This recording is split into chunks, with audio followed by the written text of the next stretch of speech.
ہو گئی مسلمانوں کی عید. لوگوں نے مذاق بھی اڑایا میری قوم کے بچوں کا، اور تم شیعہ عید کیوں نہیں مناتے؟ میرا سلام اس شیعہ بچے کو جس نے گلی میں کھڑے ہو کے کہا ہم نہیں مناتے، ہماری لاہور والی بیوی اجڑ گئی.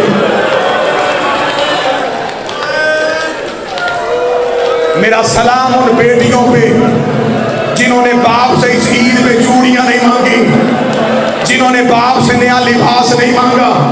اگر باپ نے بیٹی کا دل رکھنے کے لیے کہہ بھی دیا بیٹا تجھے کپڑے لے دوں، شیعہ قوم کی بچیوں نے ہاتھ باندھ کا بابا میں نے تو عید والے دن مجلس میں جانا ہے، میں نے تو بیوی کی جوڑی کا ماتم. یہ وہ محبت ہے جسے آل محمد قبول کرتے. دنیا خوشیاں منا رہی تھی، میری قوم کا ماتمی ماتم کی حالت میں تھا.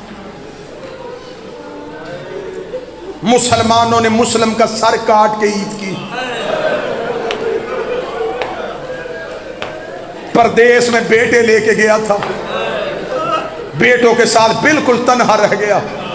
میں نے کتاب سے روایت پڑھی ہے، جناب مسلم ایک دروازے پہ رکے، سامنے سے ایک شخص آیا، مسلم کی آواز ہے کس کا کلمہ پڑھتا ہے؟ اس نے کہا مدینے والے محمد کا. فرمایا محمد کی شریعت یاد ہے؟ اس نے کہا یاد ہے. مسلم کی آواز ہے یتیموں کے حقوق یاد ہے؟ اس نے کہا یاد ہے. مسافر کے حقوق یاد ہے؟ اس نے کہا یاد ہے.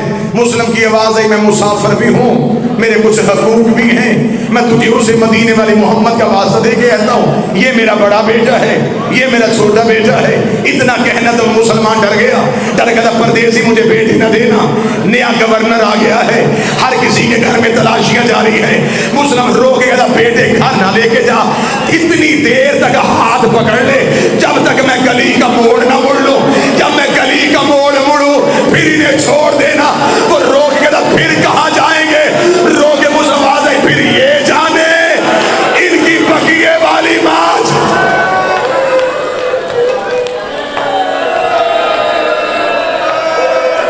پھر یہ جانے. کتابیں کہتی ہیں، تفصیلات کا وقت نہیں رہا، ایسا لڑا ہے یہ علی کا شیر. زخمی بھی تھا، بھوکا اور پیاسا بھی تھا. کتابیں کہتی ہیں کہ کوفے کی گلیوں میں اکیلا تلواریں نکال کر، کوفے کے لوگ گھروں میں سہم کے بیٹھ گئے. مسلم کا گریبان پھٹا ہوا ہے، پاؤں میں نلین نہیں، سر پہ امامہ نہیں، تلوار نکال کے کوفے کی گلیوں میں اللہ اکبر اللہ اکبر کہتا ہوا کوفے کی گلیوں میں گزر رہا. آخر کمینوں نے کہا یہ ہاشمی ہیں، یہ دھوکے سے مارے جاتے ہیں.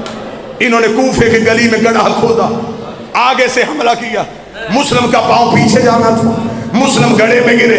رکھ میرے سر پہ قرآن. جس کے ہاتھ میں پتھر تھا اس نے پتھر مارا، جس کے ہاتھ میں نیزہ تھا اس نے نیزہ مارا، جس کے ہاتھ میں تلوار تھی اس نے تلوار ماری.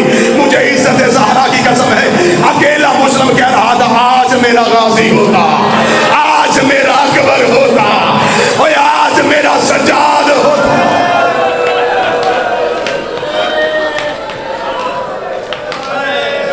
زخمی مسلم کو اٹھایا، مسلم کو اٹھا کے ہاتھوں میں باندھی رسیاں، مسلم کی گردن میں رسی. میں وہ حالت نہیں پڑھ سکتا جو کتابوں میں لکھی ہے. ملاؤن کے دربار میں لے کے گئے، مسلم کھڑے. اس ملاؤن نے کہا مجھے سلام کر امیر کہہ کے. مسلم کی آواز ہے میرا امیر کائنات میں صرف بطول کا بیٹا ہے. یہ جملہ آپ نے سنا بھی ہوگا اور آپ نے سمجھا بھی ہوگا. اس سے بہتر بھی یہ مجلسوں میں پڑھا جا چکا. جناب مسلم نے کہا کہ میرا امیر تو نہیں، میرا امیر ہے بطول کا بیٹا. حسین تھے منزل سوق پہ، یہ ملاؤن تخت سے نیچے اترا. اس نے قریب آ کے قیدی مسلم، ہاتھوں میں رسیاں، گردن میں رسیاں. اس بے غیرت نے سامنے کھڑا ہو کہ اب دوبارہ کہ مجھے سلام کیوں نہیں کیا؟ مسلم کی آواز ہے میرا امیر صرف زہرا کا بیٹا ہے، میں غلط پڑھوں بیوی کا مجرم بنوں. اس نے دایاں ہاتھ اٹھایا، اس نے مسلم کے چہرے پہ تماچا مارا. ادھر عباس گھوڑے کی زین سے گرا، رو کے کہا ہے مولا پتہ کر مسلم کو خیر ہے. حسین کی دروازے کی غازی کیا ہوا؟ غازی رو کے کہتے میرا جگر پھٹ رہا ہے، مولا مجھے صرف اتنا دکھا میرا مسلم کہاں ہے؟ حسین رو کہتے عباس وعدہ کر اگر میں دکھاؤں گا تو صبر کرے گا۔ عباس کی آواز ہے تو دکھا میں صبر کروں گا۔ حسین کی آواز ہے میری دو انگلیوں کے درمیان دیکھ۔ عباس نے دونوں ہاتھ کمر پہ رکھے، رو کے کہنے کا مولا کسرے مالا کی سطح ہے، کوئی غریب مسافر ہے، اس کے ابرو کٹے ہوئے ہیں، اس کے ہونٹ کٹے ہوئے ہیں۔ حسین کی آواز ہے عباس پہچان یہ کون ہے؟ رو کے کہتا ہے مولا کہیں میری رقیہ تو نہیں اجڑ گئے، مولا کہیں میری رقیہ تو نہیں اجڑ گئی؟ ہاں عباس یہ میرا مسلم ہے۔ آخری جملہ کہنے لگا، مسلم کا نام آنا تھا۔ عباس نے دونوں ہاتھ حسین کے قدموں پہ رکھے، کہا تجھے تیری ماں کا واسطہ ایک بار مجھے کوفے پہنچا